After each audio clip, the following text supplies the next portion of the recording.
पकड़ते नहीं विषय को जो शिक्षक पर, उनका दिमाग कहीं और रहता है। यहाँ संस्कार ठहरने हैं, वहाँ लोग ठहरने हैं। यहाँ संकल्प से सृष्टि होती है और ब्रह्मा के एक संकल्प से पूरा ब्रह्मांड बन जाता है। यदि यहाँ एक संकल्प ठहर जाए तो सारा ब्रह्मांड ठहर जाए, और एक संकल्प से विश्व ठहर जाएगा, और एक संकल्प से विश्व बाहर भी हो जाएगा।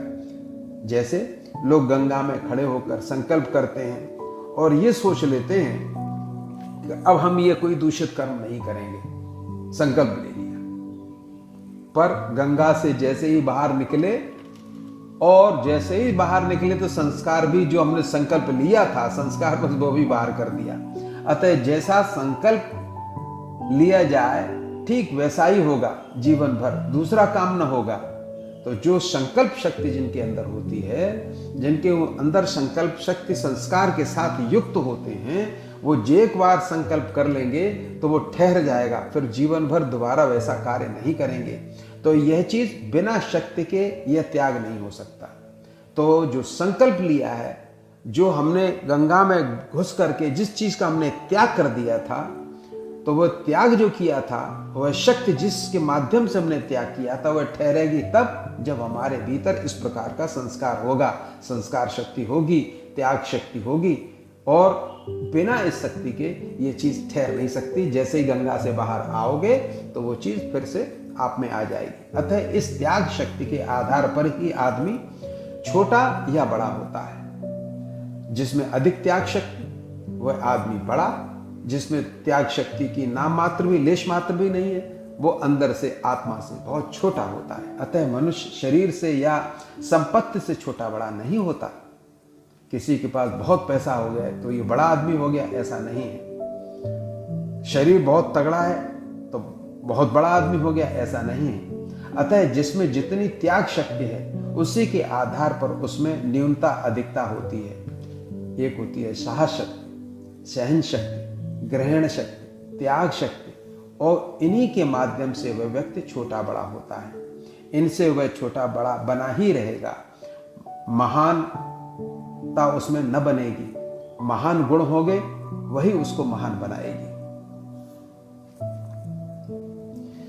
जैसे आंखों में रोग या काला पानी आ जाता है तो सामने की चीजें दिखाई नहीं देती, स्पष्ट नहीं दिखती, और जब वह पानी निकाल दिया जाता है तो पुनः दिखाई देने लगता है। इस रोग के निदान के लिए एक नेत्र चिकित्सक की आवश्यकता पड़ती है। ठीक इसी प्रकार से यदि आपके कपड़े पर कोई काला दाग पड़ जाए तो आप अपने पुरुषार्थ से उसे साफ करने का प्रयत्न करते हो और कर भी लेते हो। इससे मतलब नहीं कि ये दाग कैसे आ गया और पुनः ना आने दो, यही आपका पुरुषार्थ है। यदि एक बार कोई आपका कपड़ा गंदा हो जाए तो दोबारा उसे दगीला मत होने दो, दाग ना आने दो। ठीक इसी प्रकार आंख का पानी भी साफ कर देना चाहिए। जैसे कपड़े का दाग साफ कर लिया, वैसे आंख का पानी भी साफ कर लिया। जब नेत्र किसी वस्तु को देखता है तो उस समय उस वस्तु का ज्ञान कराने वाला कोई और ही होता है। नेत्र तो सिर्फ एक इंद्रिय है, पर ज्ञान तो कोई और कराता रहा है। नेत्र किसी वस्तु को ठीक प्रकार से देख रही है या नहीं, यह नेत्र न बता पाएगा। अतः नेत्र और भीतर ज्ञानेंद्रिय ही जान पाएगी। जैसे काजल को स्वयं आंख नहीं देख सकती, किसी अन्य माध्यम से ही काजल का ज्ञान होता है। आंख में पानी के आ जाने से ज्ञानेंद्रिय अपना कार्य नहीं कर पाती, अतः बोध न होगा। अतः नेत्र की वृत्ति बंद हो जाएगी। यहाँ तो एक पानी का दोष है, पर जो जानने वाला है उसके दोष अनेक हैं। जैसे मल, विक्षेप, आवरण, 3 दोष बताए गए हैं। आवृतम ज्ञान में तेन ज्ञानिनो नित्य वैरणम कामेश क्रोधेश रजोगुण समुद्भव। मल कहते हैं पाप को, विक्षेप कहते हैं चंचलता को, आवरण कहते हैं पर्दा को। अतः वह यही नहीं देख सकता कि वह ठीक देख रहा है या गलत देख रहा है।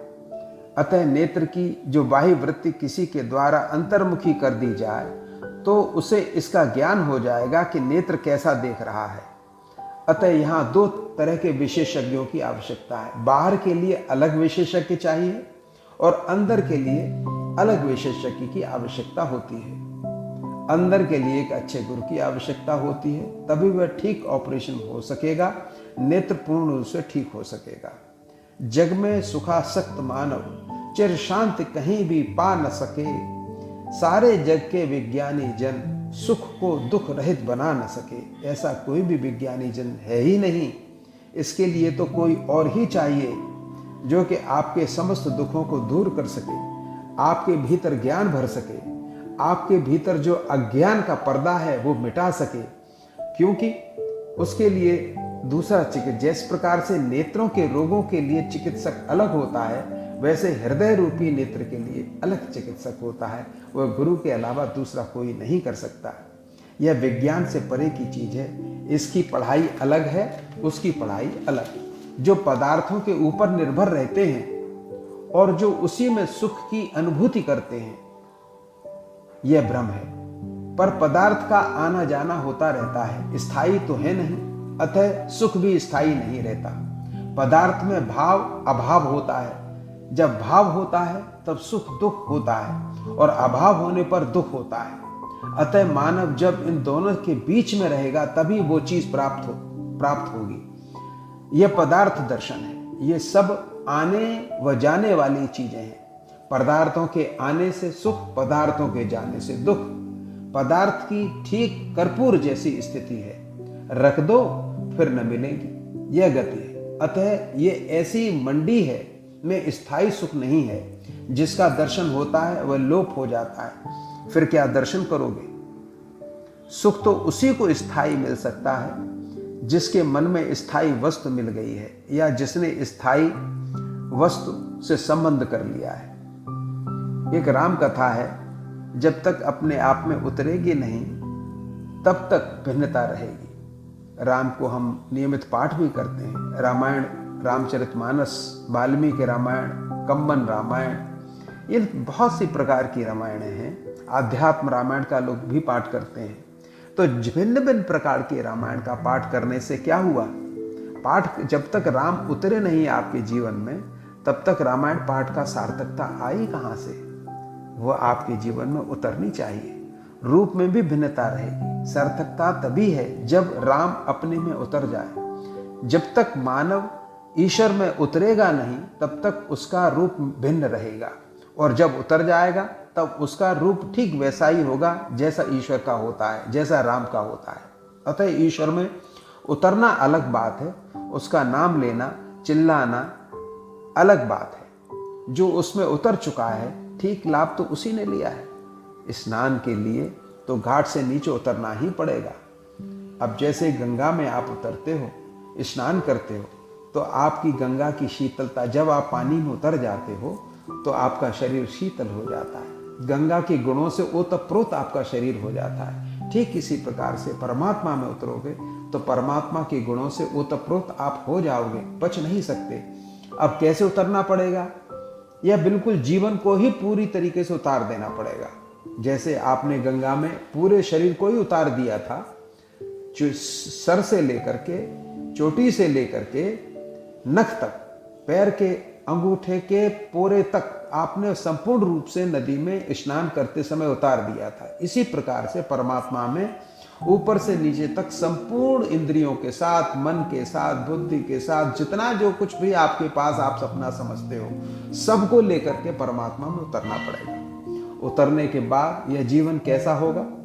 बिल्कुल परिवर्तित होगा। जैसे नहाने के बाद निर्मल, स्वच्छ, कोमल, शीतल शरीर होता है, वैसे ही परिवर्तित जीवन भी होगा।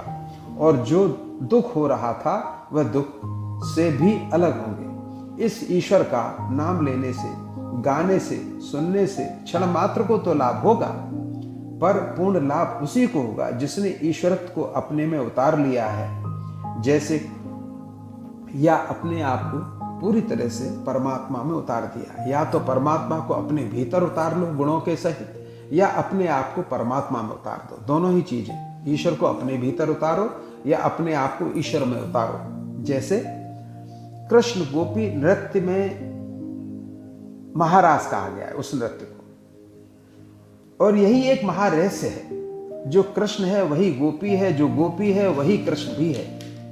तो राधा बोली, यह तन वो तन एक है, एक ब्रह्म दो गात, अपने मन से पूछ लो मेरे मन की बात। तो क्या गोपियों की सत्ता कृष्ण से बाहर है, या कृष्ण गोपियों से बाहर है? न गोपियां कृष्ण से बाहर हैं, न कृष्ण गोपियों से बाहर है। दोनों सब एक ही चीज हैं, मिली जुली चीजें सब एक ही हैं। एक ही चीज के भिन्न भिन्न रूप हैं। कृष्ण के भिन्न भिन्न रूपों का रहस्य ये उसने ही जाना जो ही अपने आप को गोपी रूप से कृष्ण में उतार दिया है। तो जैसे कृष्ण है वैसे ही भक्त होंगे, जैसे भक्त हैं ठीक वैसे ही कृष्ण होंगे। तो जो भगवान कृष्ण का भक्त होता है वह कृष्ण के स्वरूप को प्राप्त होता ही होता है, और वैसे ही जैसे भक्त होंगे वैसे कृष्ण होंगे। तो भगवान में उतरना यही सबसे बड़ी बात है। और यदि आपने अपने जीवन को परमात्मा में नहीं उतारा, या उनके गुणों को आपने अपने भीतर नहीं उतारा, तो यह जीवन व्यर्थ है। सारा खेल इसी का है कि आप अपने आप को, अपनी अंतरात्मा को कैसे भी करके परमात्मा में उतार दो, परमात्मा के गुणों को अपना लो। नहीं तो बार बार जन्म लेना पड़ेगा, बार बार मरना पड़ेगा, और फिर बार बार आना पड़ेगा। इस संसार समुद्र बड़ा ही विचित्र है, इसमें बार बार आने जाने में कितना कष्ट होता है। एक जीवन मिला है, इसी जीवन में अपने आप को सार्थक कर लो। पुनरपि जनरम पुनरपि मरणम पुनरपि जननी जठरे शयनम, ये संसारे खल दुस्तारे कृपया पारे पाहे मुरारे, भज गोविंदम भज गोविंदम गोविंदम भज मूढ़मते, गोविंदम भज मूढ़मते।